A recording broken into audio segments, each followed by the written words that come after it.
အားလုံးပဲမင်္ဂလာပါကိုလင်းရှာ YouTube channel လေးကနေပြီးတော့ညီကိုတို့အားလုံးကိုပြန်လဲကြိုဆိုလိုက်ရပါတယ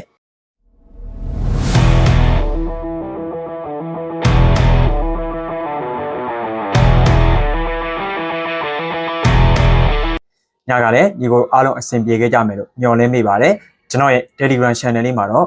Messi ကိုတပွဲကောင်းလေးဟာအဆင်ပြေပြေပဲရှိနေသေးပါပဲအဲ့တော့ညီကိုတို့အနေနဲ့တပွဲကောင်းလေးတွေ free လိုချင်တယ်ဆိုလို့ရှိရင်ကျွန်တော်ရဲ့ Telegram channel လေးကို join ထားဖို့မမေ့ကြပါနဲ့ Telegram မှာကိုလင်း Swipe ဆိုပြီးတော့လည်းရိုက်ရှာလို့ရတယ်လို့ channel link လေးကို description ထဲမှာရော comment box မှာပါကျွန်တော်ပင်လေးထောက်ပေးထားပါမယ်ညီကိုတို့အနေနဲ့ဘောလုံးပွဲတွေကိုမြန်မာလိုမြန်မာကြီးနဲ့ကစားလို့ရတဲ့555 minute sport exam တို့ကိုကစားချင်တာပဲဖြစ်ဖြစ်လိဆုံကြီးဆုံကစားလို့ရတဲ့ iPad concept ကို wine spot တို့ကိုအကောင့်ဖွင့်ကစားချင်တယ်ဆိုလို့ရှိရင်တော့ကျွန်တော်ရဲ့ Viber နံပါတ်300ကို4နှစ်ကို6လေးကို9နှစ်ကိုဆက်သွယ်ပြီးတော့ယုံကြည်စိတ်ချစွာအကောင့်ဖွင့်ကစားလို့ရပါတယ်ဒီကနေ့မှာဆိုလို့ရှိရင်လည်းပွဲစဉ်ပွဲကောင်းလေးတွေရှိနေပါတယ်အဲ့ဒီပွဲစဉ်လေးတွေကိုကျွန်တော်အနေနဲ့သုံးသပ်ပေးသွားပါမယ်ပထမဆုံးပွဲစဉ်တွေနဲ့ဆိုလို့ရှိရင်တော့ Chelsea တင်းနဲ့ Arsenal တို့ရဲ့ EFL က semi final ပထမကြော့ပွဲစဉ်ဖြစ်ပါတယ်ဒီပွဲစဉ်မှာဆိုလို့ရှိရင် Arsenal တင်းက level 40ကိုပေါင်းတင်းမှာဆိုလို့ရှိရင်တော့3.90ဈေးထဲမှာရှိနေပါတယ်နောက်မှာ Chelsea ဟာနီးပြ Maresca ထွက်သွားပြီးတဲ့နောက်မှာဆိုလို့ရှိရင်ယာယီနီးပြနဲ့နှစ်ပွဲကစားထားတဲ့တပွဲတည်းတပွဲရှုံးပြီးခဲ့တဲ့နီးပြတဲ့ Liam Rosinia ရဲ့ပထမဆုံးဖွင့်ပွဲစဉ်မှာဆိုလို့ရှိရင်တော့ရှာတန်တင်းကိုဝေကွင်းကနေ 5-1 ဆိုတဲ့ရလဒ်နဲ့အနိုင်ရရှိထားခဲ့တယ်အဲ့တော့သူတို့အနေနဲ့ယုံကြည်မှုလေးအနည်းငယ်တော့ပြန်လည်ရရှိလာပြီးတော့ကျွန်တော်တို့ယူဆထားတယ်အာဆင်နယ်ကတော့ကျွန်တော်တို့တွေထွေထူးပြောစရာလိုမှမထင်ဘူးဒီရာသီမှာအကောင်းဆုံးစွမ်းဆောင်ရည်ပြနေတဲ့အသင်းတစ်သင်းမှာအဲ့တော့သူတို့နှစ်သင်းရဲ့ Premier League ပထမကျ Chelsea ကွက်မှာတွေ့ဆုံတော့လည်း1-1ရလဒ်ပဲထွက်ထားခဲ့တယ်ဒီနေထားမှာကြည့်မယ်ဆိုလို့ရှိရင်အာဆင်နယ်တို့အနေနဲ့ဒုတိယကြော့အိမ်ခွဲမှာလည်းကစားရအောင်ပဲအဲ့ဒီအတွက်ကြောင့်ဒီပွဲစဉ်ကိုသူတို့အနေနဲ့အရင်တိုက်စစ်ဖွင့်ပြီးကစားလာမှာတော့မဟုတ်ဘူး Chelsea အနေနဲ့အိမ်ခွဲမှာရလဒ်ကောင်းယူထားဖို့လိုအပ်နေတဲ့အတွက်ကြောင့် Chelsea မရှုံးနိုင်ဘူးလို့ယူဆထားတယ်ကျွန်တော် Chelsea body ကိုပဲကြိုက်ပါတယ်နောက်ထပ်ပွဲစဉ်ပွဲအနေနဲ့ဆိုလို့ရှိရင်တော့ Serie ပွဲစဉ်နာပိုလီနဲ့ပါမာတို့ရဲ့ပွဲစဉ်ပါဒီပွဲစဉ်မှာဆိုလို့ရှိရင်နာပိုလီတင်းက 1.80 ကိုပေါင်းစင်းမှာဆိုရင်တော့3.90ဈေးထဲမှာရှိနေပါတယ်နာပိုလီကစူပါကိုပါဖလားပွဲစဉ်တွေကနေစလို့ရှုံးပွဲလုံးဝမရှိတော့ဘူး2-0ဆိုတဲ့ရလဒ်တွေနဲ့၄ဝက်ဆက်နိုင်တယ်ဒါနဲ့နောက်ဆုံးနှစ်ပွဲမှာကြည့်မယ်ဆိုလို့ရှိရင်တော့သူ့အနေနဲ့သွင်းဂိုးတွေလည်းရခဲ့တယ်လို့ပေးဂိုးတွေလည်းပြန်လည်ခွင့်ပြုခဲ့ရတယ်ယူရိုနာတင်းကိုအင်္ဂလန်မှာ2-2တီကစားတယ်အင်တာမီလန်တင်းကိုဝေကွင်းကနေ2-2တီကစားခဲ့ဒါကိုကြည့်မယ်ဆိုလို့ရှိရင်နာပိုလီကနောက်ပိုင်းပွဲစဉ်လေးတွေမှာသွင်းဂိုးတွေပြန်လည်ပြီးတော့ခွင့်ပြုနေရတဲ့အနေထားပါမာကိုကြည့်မယ်ဆိုလို့ရှိရင်တော့ပါမာရဲ့ရှေ့ကန်းကလည်းသူ့အနေထားရဆိုတော့မဆိုးဘူးလို့ပြောလို့ရတယ်ဒါပေမဲ့ပါမာဟာနောက်ဆုံးအဝေးကွင်း3ပွဲဆက်မှာရှုံးပွဲလုံးဝမရှိတာဘူးအဲ့ဒီပွဲစဉ်တွေမှာကြည့်မယ်ဆိုလို့ရှိရင်လေသွင်းဂိုးလေးတွေ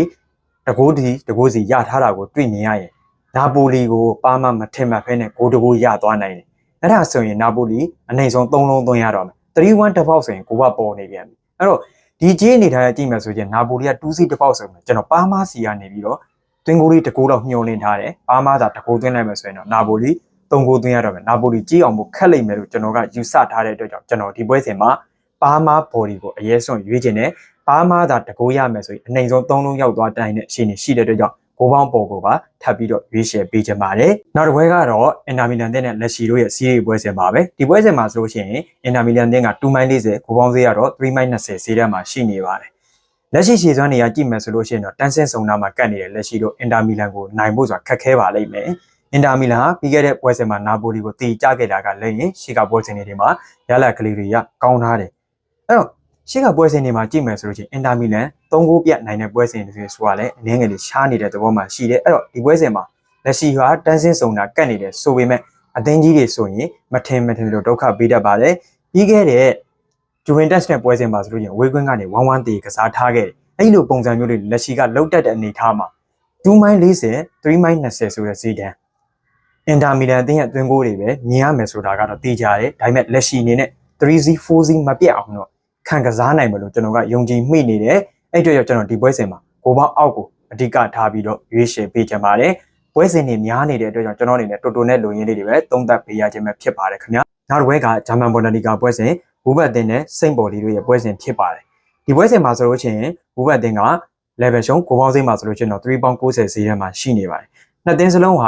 ာတန်းစင်းစုံနာမှာရှိနေပြီးတော့ဘူဘတ်ဆိုလို့ရှိရင်တန်းစင်းစုံနဲ့3မှတ်ကွာမှာရှိနေတယ်စိန့်ဘော်လီကတော့အဆင့်ဆက်ကွန်တန်းစင်းစုံနဲ့မှာ12မှတ်နဲ့ရပ်တည်နေပါတယ်လက်ရှိရှေ့စွမ်းနေရကြည့်မယ်ဆိုလို့ရှိရင်ဘူဘတ်ဟာနောက်ဆုံး9ပွဲမှာ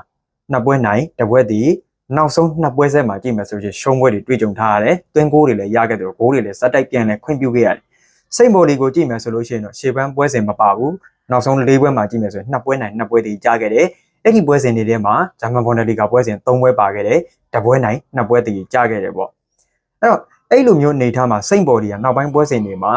တေချာလေးပြင်ဆင်ပြီးတော့ကစားနေတယ်ဆိုတော့သိတာတယ်ဘူဘက်ကတော့ကန်စစ်ပိုင်းယူရင်းမှုတွေနဲ့အတူသူ့အနေနဲ့တိုက်စစ်ကဂိုးတွေပြန်လဲရခြင်းမှာကန်စစ်ပိုင်းကတော့ဂိုးတွေတစ်ဆက်ခွင့်ပြုနေရခြင်းဟာဘူဘက်ရဲ့ဆိုးရတဲ့ရလက်တွေကိုဖြစ်စေတယ်လို့ကျွန်တော်ကတော့မြင်တယ်သူတို့နှစ်သင်းရဲ့ပြီးခဲ့တဲ့ရာသီကထိတ်တိုက်တွေ့ဆုံမှုတွေကိုကြည့်မယ်ဆိုလို့ချင်းလည်းတသင်းမှအသာမရခဲ့ဘူးစိန့်ဘော်လီရဲ့အင်္ဂလိပ်မှာဇီးစီတီကားခဲ့တယ်ဘူဘက်ရဲ့အင်္ဂလိပ်ရောက်တဲ့ခါမှာတော့1-1တီကစားထားခဲ့တယ်ပေါ့အဲ့တော့ဒီအနေထားမျိုးမှာကြည့်မယ်ဆိုလို့ချင်းလည်းစိန့်ဘော်လီကနောက်ပိုင်းပွဲစဉ်တွေမှာတေချာရုံးကန်ပြီးကစားနေတဲ့အနေထားမှာတေတပေါက်ရှိနေတယ်ကျွန်တော်ဒီပွဲစဉ်ပါလဲစိန့်ဘော်လီဘော်လီကိုပဲရွေးချယ်ပေးချင်ပါတယ်နောက်တဲ့ပွဲစဉ်တစ်ပွဲအနေနဲ့ဆိုလို့ချင်းတော့ကုံလုံးသင်းနဲ့ဘိုင်မြူနစ်ရဲ့ပွဲစဉ်ပါဒီပွဲစဉ်မှာဆိုလို့ချင်းဘိုင်မြူနစ်တင်ကနှလုံးသေးကိုပေါင်းစိတ်မှာဆိုလို့ချင်းတော့လေးလုံးပေါင်း40စီးတန်းမှာရှိနေပါတယ်လက်ရှိရှေ့စွမ်းနေရကြည့်မယ်ဆိုလို့ချင်းတော့ဘိုင်ယန်မြူနစ်ကလုံးဝကို on fire ဖြစ်နေတဲ့တဲ့နောက်ပိုင်းပွဲစဉ်တွေမှာဆိုလို့ချင်းလုံးဝကိုပြက်တွေကြီးပဲနိုင်ပွဲတွေဆက်ထားခဲ့တယ် live ဆက်ဟီဒါဟင်းတို့ကိုပေးကုန်မရှိဘဲနဲ့ဝေကွင်းကနေဖိုးစီဖိုက်စီရလက်တွေဆွမ်းဆောင်ခဲ့တယ်ပြီးခဲ့တဲ့ဘူဘတ်နဲ့ပွဲစဉ်မှာဆိုလို့ချင်းတိုက်စစ်ကလုံးဝအစွမ်းပြခဲ့ပြီးတော့8-1ဆိုတဲ့ရလက်တွေနဲ့တော့အနိုင်ရရှိခဲ့တာပါကိုလုံးကိုကြည့်မယ်ဆိုလို့ချင်းတော့ကိုလုံးဟာနောက်ဆုံး9ပွဲမှာ3ပွဲတည်ကြပြီးတော့4ပွဲရှုံးထားတဲ့အပြင်ဒီလိုအသင်းဟာဘိုင်ယန်မြူနစ်ကိုတောင့်ခံကစားဖို့ဆိုတာကတော့ခက်ခဲပါလိမ့်မယ်ဒါပေမဲ့သူတို့နှစ်သင်းရဲ့ဂျာမန်ပိုကယ်ဖလားတွေးဆုံထားမှုမှာလည်းဘိုင်ယန်မြူနစ်ကမဲ့ဝေကွင်းကနေ4-1ဆိုတဲ့ရလက်နဲ့အနိုင်ရရှိထားခဲ့တယ်ဖလားပွဲမှာဂိုးပြတ်ရှုံးနေခဲ့တာမှန်တယ်အဲ့လိုမျိုးဂိုးပြတ်ရှုံးထားပြီးတဲ့အသင်းတွေကဒီလိုမျိုးနောက်တစ်ခါပြန်တွေ့တဲ့ပုံစံမျိုးမှာကြည့်မယ်ဆိုရင်ဂိုးပြတ်မရှုံးအောင်တစ်ခုခုလုံးပြနေအောင်ကစားတတ်လေးရှိတယ်အဲ့တော့ဒီပွဲစဉ်မှာလည်းကိုလုံးအနေနဲ့ဂိုးပြတ်မရှုံးအောင်ကစားထားနိုင်တယ်ဥမဲ့လို့ကျွန်တော်ကတော့ယုံကြည်ထားသေးတယ်ဘိုင်မျိုးနဲ့လုံဆုံးပြတ်ရင် Z2 တပေါက်ညောင်းနေထားတဲ့ကြောင့်ဒီပွဲစဉ်မှာလည်းကျွန်တော်ကိုလုံး body ကိုပဲရွေးချယ်ပေးခြင်းပါတယ်နောက်တစ်ပွဲကတော့ဟော်ဘိုင်းတင်းနဲ့ဂလာဘတ်တို့ရဲ့ပွဲစဉ်မှာဒီပွဲစဉ်မှာဆိုလို့ရှိရင်ဟော်ဘိုင်းတင်းက1ပေါင်း80ကိုမောက်စိတ်မှာဆိုလို့ကျွန်တော်3လုံးတီဈေးတန်းမှာရှိနေပါတယ်လက်ရှိရှေ့စွမ်းနေရကြည့်မယ်ဆိုလို့ရှိရင်တော့ဟော်ဘိုင်းကပို့ပြီးတော့ငြိမ်နေတဲ့တင်းလို့ပြောလို့ရတယ်နောက်ဆုံး9ပွဲမှာဒေါမွန်ကိုသာလေ 2C ဆိုရရလက်နဲ့ရှုံးနေထားခဲ့တယ်အဲ့ဒီပွဲစဉ်တွေထဲမှာကြည့်မယ်ဆိုလို့ရှိရင်အိမ်ဝင်း3ပွဲမှာကြည့်မယ်ဆိုရင်3ပွဲစလုံးကိုဂိုးပြက်တွေကြီးအမောက်သိပ်ထားတဲ့ဟော်ဘိုင်းတင်းလည်းဖြစ်တဲ့အင်ဝင်းရလက်တွေပုံမကောင်းမွန်နေတဲ့တင်းလို့ပြောလို့ရပါတယ်ဂလာဘတ်ကတော့နောက်ပိုင်းပွဲစဉ်တွေမှာကြည့်မယ်ဆိုလို့ရှိရင်တော့ရလက်ပိုင်းကအရန်ကြီးအားရခြင်းစရာမရှိဘူးဆိုပေမဲ့အဝေးကွင်း3ပွဲမှာကြည့်မယ်နောက်ဆုံးအဝေးကွင်း3ပွဲမှာကြည့်မယ်ဆိုလို့ရှိရင်2ပွဲနိုင်ပြီးတော့တစ်ပွဲရှုံးထားခဲ့အဲ့ဒီရှုံးတဲ့ပွဲစဉ်ကလည်းဒေါမွန်ကိုပဲဖြစ်ပါတယ်ဒေါမွန်ကို 2C ဆိုတဲ့ရလက်တွေနဲ့ရှုံးနေထားခဲ့တာအဲ့တော့ဒီနှစ်သင်းဟာသူတို့နှစ်သင်းရှုံးနေထားတဲ့အသင်းဟာဒေါမွန်ကြီးပဲဖြစ်နေတာကတော့